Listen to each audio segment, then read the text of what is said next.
उम्मीद करता हूँ आप सब खैरियत से होंगे। KN events model colony Wazirabad से मैं हूँ अब्दुल अदीम। आज हमने दी मॉल ऑफ वजीराबाद जाना है, वहाँ पे उनकी ग्रैंड ओपनिंग है, उसके लिए कुछ डेकोरेशन का काम रह गया है, कुछ करना है जाके।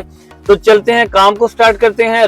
आज जो एंट्रेंस गेट बनाना है वो उनकी डिमांड है कि क्लॉकवाइज डिजाइन बने और कलर उन्होंने सिलेक्ट किए हैं येलो और ग्रीन।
उम्मीद करता हूं आज की वीडियो डेकोरेशन ये आपको पसंद आई होगी। नीचे कमेंट्स में अपना फीडबैक जरूर दें और अपने दोस्तों के साथ ये वीडियो जरूर शेयर करें।